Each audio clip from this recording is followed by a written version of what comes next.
¿Estás preparado para una batalla que trasciende lo visible? Bienvenido a un viaje a través de la guerra espiritual, una lucha que se libra en los rincones más profundos de nuestra existencia.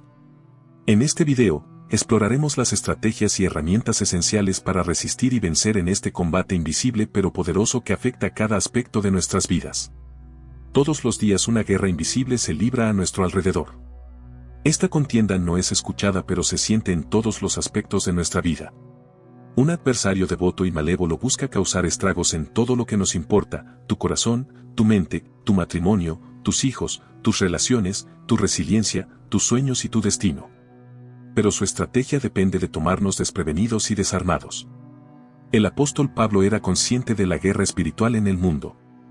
Por ello, en su carta a los Efesios nos insta a revestirnos de la armadura de Dios. A lo largo de la historia, en incontables ocasiones, los campos de batalla han sido escenario de momentos cruciales para el destino de las naciones y las comunidades. En esas ocasiones, algunos hombres se han destacado por su habilidad y han inclinado, en favor de su bando, el resultado de las contiendas más difíciles. El arte de la guerra es complejo y unos pocos elegidos fueron capaces de reunir todos los elementos que caracterizan a los grandes genios militares: estrategia, táctica, capacidad de mando y ubicuidad histórica. Esta es una lista potencial de los más destacados estrategas de la guerra de todos los tiempos: Alejandro Magno, Ciro el Grande, Escipión el Africano, Julio César, Aníbal Barca, Guillermo el Conquistador, Carlomagno, Ñezca H., Saladino y Napoleón Bonaparte. A lo largo de los siglos, miles de hombres han dedicado sus vidas a evaluar, definir, estudiar y aplicar las diversas estrategias militares que emplearon estos hombres, buscando analizar y prever el éxito en la batalla. Antes de embarcarse en una guerra, los generales estudian las tácticas antiguas, lo que ha funcionado y lo que no, la topografía del terreno donde ocurrirá, el clima en la zona y hasta cómo piensa el enemigo. Esto les permite desarrollar un plan de defensa y de ataque y, sin duda, ha provisto de éxito a muchos guerreros. Ahora bien, así como hay conflictos en el ámbito terrenal, también los hay en el ámbito espiritual. Las asambleas de Dios declaran la realidad de la guerra espiritual. Reconoce: el seguidor de Cristo está en conflicto con el mundo, con la carne y con el enemigo. En el terreno celestial, las tácticas son diferentes. Nuestro enemigo no es visible para nosotros, por lo que no podemos simplemente observar su accionar. Pero sí tenemos material de estudio que es la palabra de Dios. Dios conoce los planes y las acciones de Satanás y sus demonios, por lo que la única forma de combatir es dependiendo totalmente en él. Desafortunadamente, Satanás ha erigido fortalezas en la mente de los cristianos sobre cómo luchar, lo que ha llevado a estrategias ineficaces y enfoques equivocados. El apóstol Pablo era consciente de la guerra espiritual en el mundo. Por esta razón, en su carta a los Efesios, nos insta a revestirnos de la armadura de Dios para estar firmes contra las acechanzas de Leamos. Efesios, capítulo 6, versículo 10 en adelante: por lo demás, hermanos míos, fortaleceos en el Señor y en el poder de su fuerza. Vestíos de toda la armadura de Dios, para que podáis estar firmes contra las acechanzas del diablo. Porque no tenemos lucha contra sangre y carne, sino contra principados, contra potestades, contra los gobernadores de las tinieblas de este siglo, contra huestes espirituales de maldad en las regiones celestes. Por tanto, tomad toda la armadura de Dios, para que podáis resistir en el día malo, y habiendo acabado todo, estar firmes. Estad, pues, firmes, ceñidos vuestros lomos con la verdad, y vestidos con la coraza de justicia, y calzados los pies con el apresto del evangelio de la paz. Sobre todo, tomad el escudo de la fe, con que podáis apagar todos los dardos de fuego del maligno.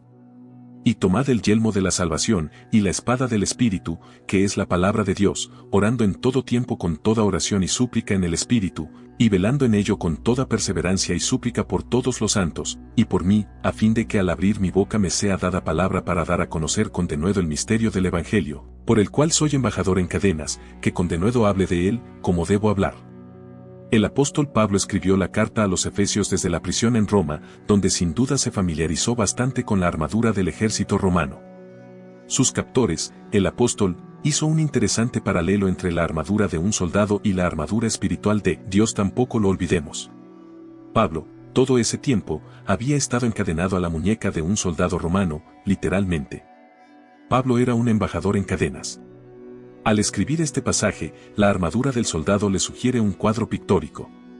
El cristiano también tiene una armadura, y Pablo traduce a términos cristianos pieza por pieza la armadura del soldado romano.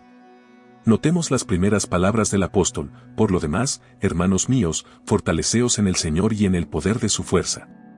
Estimado oyente, al enfrentar ataques espirituales, no debemos olvidar que la fortaleza necesaria para afrontarlos viene únicamente del Señor. No vamos a luchar en nuestras propias y débiles fuerzas humanas. Que ningún daño puede hacer al mundo espiritual. Además, recordemos que de nuestra parte está el Dios Todopoderoso que creó el cielo y la tierra con el poder de su palabra. Ningún espíritu inmundo puede resistir al poder de su palabra. Continuemos con el relato bíblico: vestíos de toda la armadura de Dios para que podáis estar firmes contra las acechanzas de él. Ciertamente, el enemigo acecha a los hijos de Dios y no juega limpio. Está claro en su retorcida mente que jamás podrá enfrentarse al Señor Todopoderoso. Por lo tanto, busca dañar a aquellos que más ama, a sus hijos. No hay ninguna pizca de honor y sensibilidad en él, solo busca hurtar, matar y destruir. Sabe que está vencido. Nuestro Señor Jesucristo lo venció en la cruz del Calvario y ha dotado a los cristianos con poderosas armas espirituales para resistir y atacar. Continuemos con el relato bíblico: porque no tenemos lucha contra sangre y carne, sino contra principados, contra potestades, contra los gobernadores de las tinieblas de este siglo, contra huestes espirituales de maldad en las regiones celestes. Alguien ha dicho que la batalla de la fe no consiste en conquistar una posición defendida por el enemigo, sino defender una plaza que ya le fue arrebatada por nuestro gran capitán en la magna batalla del Calvario, donde venció al hombre fuerte armado y le despojó de sus bienes. Sin embargo, la lucha espiritual participa tanto del primer aspecto como del segundo. Es una defensa de algo que potencialmente ya pertenece a Cristo, pero también es una ofensiva general en la que los soldados de la cruz invaden el terreno usurpado por el adversario y en nombre de su Señor arrebatan las almas que aquél ha apresado. Ahora bien, vemos que Pablo describe la obra de Satanás y sus secuaces con algo más de detalle. Las palabras principados, potestades, gobernadores nos recuerdan distintas facetas de aquellas jerarquías angelicales, tanto las satánicas como las que sirven a Dios, dando a entender la existencia de toda una organización de maldad con sus variados rangos y esferas de dominio espiritual. La primera palabra sugiere sus esferas o territorios, la segunda su autoridad y poder delegados del príncipe de este mundo, la tercera su compenetración y colaboración para dominar cuanto puedan en nombre de su tenebroso jefe, oponiéndose resueltamente al avance del reino de Dios. En cuanto a la frase en las regiones celestes, se refiere a la esfera supraterrenal, el aire, el segundo cielo, de donde operan las huestes malignas. El ejemplo más claro de esto está en Daniel, capítulo 10, versículo 13. Como vemos, un ángel de Dios fue detenido 21 días en las regiones celestes por un espíritu demoníaco que se le identifica como el príncipe de Persia. Continuemos con el relato bíblico: por tanto, tomad toda la armadura de Dios para que podáis resistir en el día malo y, habiendo acabado todo, estar firmes. Cada elemento de la armadura del cristiano juega un papel relevante al enfrentarse a la guerra espiritual. Debemos asegurarnos de presentarnos al campo de batalla plenamente equipados. Nos indica claramente el texto que habrá confrontación, son armas pensadas para la defensa y el ataque. Habrán días malos en los que vamos a pelear, pero la magnífica palabra también nos señala que acabarán, puesto que Satanás no puede resistir y tiene que huir. Por lo que nuestro Señor nos manda que debemos mantenernos firmes. No podemos estar firmes en contra de las acechanzas del con nuestras propias fuerzas. Él se nos acerca en formas que solo Dios puede comprender, y no en formas que nosotros podamos entender. La única manera en que podamos estar preparados en contra del enemigo es haciendo lo que Dios nos dice: permaneced firmes, vestidos de su armadura. Esto era algo que Pablo comprendía, y por ello les advierte a los creyentes que nuestros enemigos son espirituales y no hombres de carne y hueso. Por tanto, es importante que cada uno de nosotros comprenda la importancia de vestir siempre la armadura que Dios nos ha proporcionado, ya que de lo contrario estaremos en desventaja. Cualquier otro tipo de arma no servirá de mucho, ya que la batalla se desarrollará en el campo espiritual, y el Señor nos ha provisto de poderosas armas para resistir al enemigo de nuestra alma. En 2 Corintios, capítulo 10, versículos 4 y 5, dice: porque las armas de nuestra milicia no son carnales, sino poderosas en Dios para la destrucción de fortalezas, derribando argumentos y toda altivez que se levanta contra el conocimiento de Dios y llevando cautivo todo pensamiento a la obediencia a Cristo. Continuemos con el relato bíblico: manténganse firmes, ceñidos con el cinturón de la verdad, protegidos por la coraza de justicia. Queridos míos, en primer lugar tenemos el cinturón de la verdad. El cinturón de un soldado romano era de 15 a 20 cm de ancho y aseguraba todas las otras piezas de la armadura porque estaban unidas a él, incluso la funda de la espada. Si el cinturón no era correctamente ajustado, este podría desabrocharse durante la batalla, exponiendo sus partes íntimas, perdiendo sus armas y quedando en completa vergüenza. El cinturón de la verdad se refiere a nuestra integridad. Cuando no somos íntegros y llevamos una doble vida, nuestra conciencia nos acusa de hipócritas. Él se burla de nosotros y no somos capaces de ejercer libremente y con autoridad nuestros dones, ya que sabemos que no estamos en santidad. La verdad de Dios se encuentra en la Biblia, a la cual debemos sacarle el mayor provecho al leerla, estudiarla y aplicarla en nuestra vida diaria, con la finalidad de tener una verdadera vida piadosa. A través del conocimiento y aplicación de la palabra de Dios obtenemos, número 1, llevar una vida santa, la cual aumenta la comunión entre Dios y el hombre. Número 2, una vida íntegra da autoridad para vencer al enemigo de nuestra alma, ya que nuestra conciencia no nos acusa de hipocresía. Número 3, el vivir de acuerdo a las enseñanzas de las Sagradas Escrituras nos garantiza el respaldo de Dios en nuestras vidas, ya que es la presencia del Espíritu Santo la clave de nuestro éxito. Cuando Dios llamó a Gedeón a su servicio y éste temía, le dijo que la clave de su éxito dependía de su presencia en él. Toda nuestra vida debe estar cimentada en la verdad de Dios. Cuando nos ceñimos con la verdad de la palabra, todos los efectos de ella vienen a nosotros: honestidad, integridad, confiabilidad, rechazo a la falsedad, la mentira y el engaño. En otras palabras, no se trata simplemente de llenar nuestra mente con la verdad bíblica, sino que debemos permitirle afectar todo lo que decimos y hacemos. Cuando es así, seremos santos, no tendremos de qué avergonzarnos, Él no tendrá de qué acusarnos y podremos ejercer nuestros dones con toda autoridad. En segundo lugar, tenemos la coraza de justicia. Notemos también que la coraza o corcelete era otra parte importante del uniforme del soldado romano. Se colocaba encima de la túnica, haciéndose una sola pieza con ella mediante unas cintas de lona o cuero colocadas por arriba sobre los hombros, unida a otra pieza análoga de cuero o metal por la espalda y luego por debajo al cinturón. Protegía los órganos vitales de pulmones y corazón, por lo menos contra golpes que vinieran de frente o por encima del escudo. Queridos míos, nuestras partes espirituales más vulnerables están protegidas por la justicia de Cristo, la cual nos ha sido imputada gracias a lo que Jesús hizo en la cruz. La palabra imputada quiere decir atribuir a una persona algo que no tiene, reconocer o dar crédito a favor de nuestra cuenta, y Pablo lo dice de la siguiente manera, leamos 2 Corintios, capítulo 5, versículo 21, al que no cometió pecado alguno por nosotros, Dios lo trató como pecador, para que en él recibiéramos la justicia de Dios. No lo olvidemos, como seres humanos imperfectos, somos incapaces de producir nuestra propia justicia, ya que una mala obra votaría por una buena obra y esto haría pedazos nuestra conciencia. Pero al entender que nuestra salvación proviene de la fe en Jesucristo, las cosas son diferentes. La coraza de justicia se refiere a la justicia que nos imputa Dios, la cual nos protege de la culpa y condenación ante Dios, de tal manera que Él no puede atacar nuestra conciencia.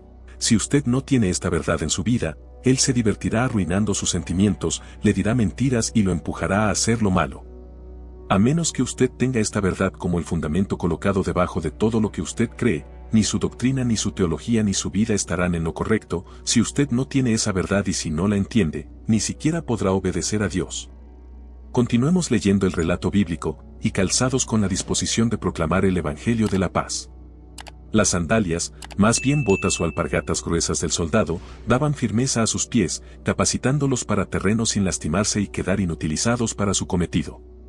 Se atribuyeron el éxito de algunas batallas, tanto de Alejandro Magno como de Julio César, al cuidado exquisito que pusieron en asegurar que su infantería estuviese bien calzada, en terreno rocoso, resbaladizo o mojado. Semejante detalle podía hacer toda la diferencia entre un triunfo y una derrota. Amados míos, un calzado seguro es de lo más importante en nuestra batalla. Con el tiempo, este individuo sabe sacar provecho si ocurre un desliz que nos desequilibra. La palabra evangelio proviene del griego evangelion, la cual es una palabra compuesta que significa iu, bueno, y angelion, mensaje, literalmente buenas nuevas. Por ende, los seguidores de la fe cristiana somos responsables de difundir este mensaje tal y como nuestro Señor Jesús lo instruyó. El profeta Isaías expresó, que hermosos son sobre los montes los pies del que trae buenas nuevas, del que anuncia la paz, del que trae noticias del bien, del que publica salvación, del que dice a Sión, tu Dios reina. Ahora bien, Pablo nos aclara cómo invocarán a aquel en quien no han creído. ¿Y cómo creerán en aquel de quien no han oído? ¿Y cómo oirán sin alguien que les predique? Antes de llevar a cabo la misión de Dios en los servicios del santuario, Moisés y Aarón se lavaron las manos y los pies. Jesús hizo lo mismo por todos. En Efesios, los pies del guerrero están calzados con la preparación del Evangelio y protegidos por la paz de Jesús. El Evangelio de Jesucristo tiene la capacidad de traer paz a aquellos que lo comprenden, impactando el mundo de la oscuridad al sembrar en los corazones de aquellos que escuchan los principios de Dios. Sigamos leyendo el relato bíblico. Además de todo esto, tomen el escudo de la fe, con el cual pueden extinguir todas las flechas encendidas del maligno. La palabra griega zoos se refiere al escudo grande rectangular que utilizaba la infantería regular romana, compuesto de una armazón de hierro y madera combada, recubierta toda con piel gruesa.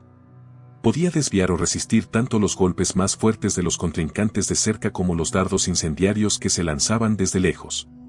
William lo explica muy bien. Uno de los más peligrosos instrumentos de guerra en la antigüedad eran los dardos de fuego, tenían la punta terminada en estopa humedecida con brea, resina de pino. La estopa humedecida era encendida antes de arrojar la flecha incendiaria. El enorme escudo de forma oblonga estaba hecho de 2 piezas de madera pegadas. Cuando el escudo detenía la flecha, ésta se hundía en la madera y la llama se extinguía. Está claro que la fe es la confianza sencilla y firme que tenemos en Dios. En Hebreos, capítulo 11, se dice, la fe es la certeza de lo que se espera, la convicción de lo que no se ve. Y cuando es así, podemos ser capaces de resistir todas las acusaciones, tentaciones, engaños y trucos del enemigo. Sin embargo, la fe debe nutrirse y la única manera es a través del estudio de la palabra de Dios. En Romanos, capítulo 10, versículo 17, se expresa, la fe viene por el oír, y el oír, por la palabra de Dios. La fe en la palabra del Señor apaga las llamas que amenazan con incendiar nuestra ira, malicia o deseos ilícitos. Cuando depositamos nuestra confianza en sus promesas, se disuelve el poder de la tentación. Continuemos con el relato bíblico. Tomen el casco de la salvación y la espada del Espíritu, que es la palabra de Dios. En primer lugar, tenemos el casco de la salvación, la quinta pieza de la armadura. El casco protegía el cráneo y el cerebro, las partes más vulnerables e indispensables de nuestro cuerpo. Pablo lo llama el casco de la salvación, otras versiones dicen el yelmo de la salvación. Esto se refiere a un conocimiento firme, no solo de la salvación presente que tenemos en Cristo, sino de toda la seguridad, confianza y esperanza que la acompañan. Con un conocimiento firmemente arraigado en nuestro corazón de que la salvación es nuestra, podemos resistir a cualquier enemigo.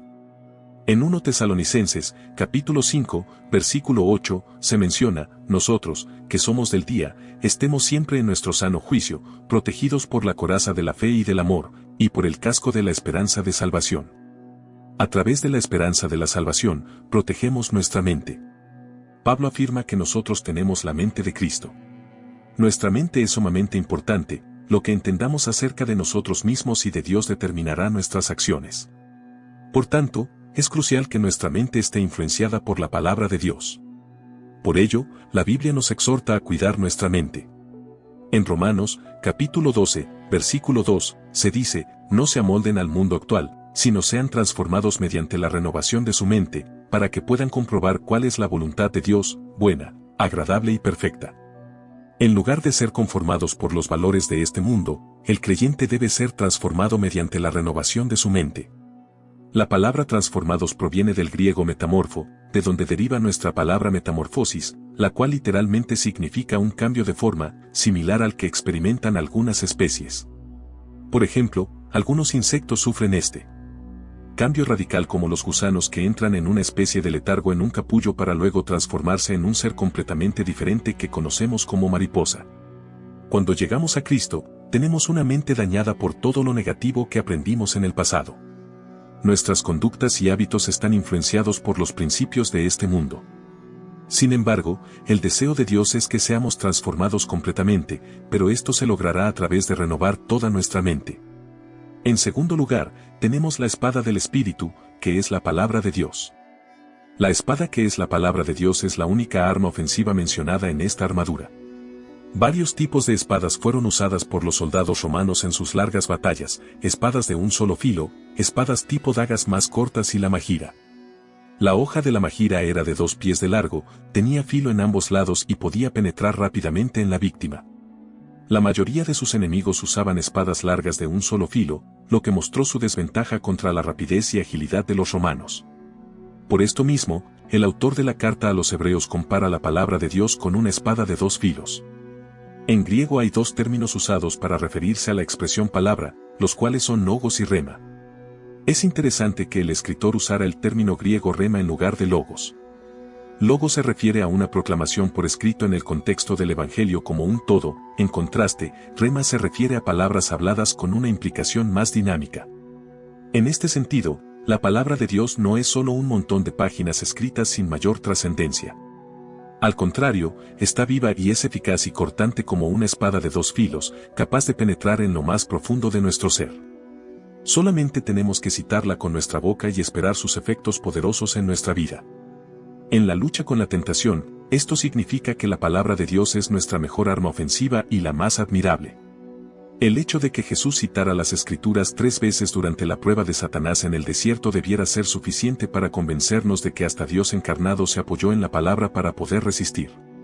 Continuemos con el relato bíblico, orando en todo tiempo con toda oración y súplica en el Espíritu y velando en ello con toda perseverancia y súplica por todos los santos, y por mí, a fin de que al abrir mi boca me sea dada palabra para dar a conocer con denuedo el misterio del Evangelio, por el cual soy embajador en cadenas, que con denuedo hable de él como debo hablar. Para cualquier operación militar, las comunicaciones son imprescindibles, debido a que es un medio para enviar y recibir las órdenes que dirigen al personal en terreno. Quizá en la época del apóstol Pablo no había un elemento de la armadura de los soldados romanos con el que pudiera comparar a la oración, pero su poder como arma espiritual es invaluable, por lo que no está fuera de este importante listado de equipamiento para la guerra espiritual. La oración no está limitada por barreras físicas o geográficas y cuando es efectuada con fe, tiene mucho poder. Clamamos en oración por una gran variedad de situaciones, como provisión, protección, sanidad, sabiduría, etc. Incluso el apóstol Pablo pide que oren por él para que, cuando comparta el Evangelio, lo haga con gran valor y de una manera comprensible para sus oyentes, a pesar de las diferentes dificultades que debe enfrentar, por ejemplo, estar encarcelado. Queridos míos, es importante que oremos por los demás, porque Jesucristo nos ha ordenado que lo hagamos. Jesús ordena que oremos no solo por nuestra familia, amigos y compañeros creyentes, sino también por nuestros enemigos. Al orar por los demás, estamos imitando a Jesucristo, quien intercede con Dios Padre en nuestro nombre, así como el Espíritu de Dios que intercede por nosotros. Recuerda, la armadura de Dios no es solo un símbolo, es nuestra defensa y nuestra fortaleza en la batalla espiritual. Que al enfrentar los desafíos de cada día, podamos revestirnos con firmeza de toda la armadura de Dios, confiando en su poder y su protección. Únete a nosotros en este viaje de fe y fortaleza espiritual. No olvides suscribirte para más contenido que te inspire a crecer en tu vida espiritual, dale me gusta, comenta tus pensamientos y activa la campanita para recibir notificaciones de nuestros nuevos videos. Hasta la próxima.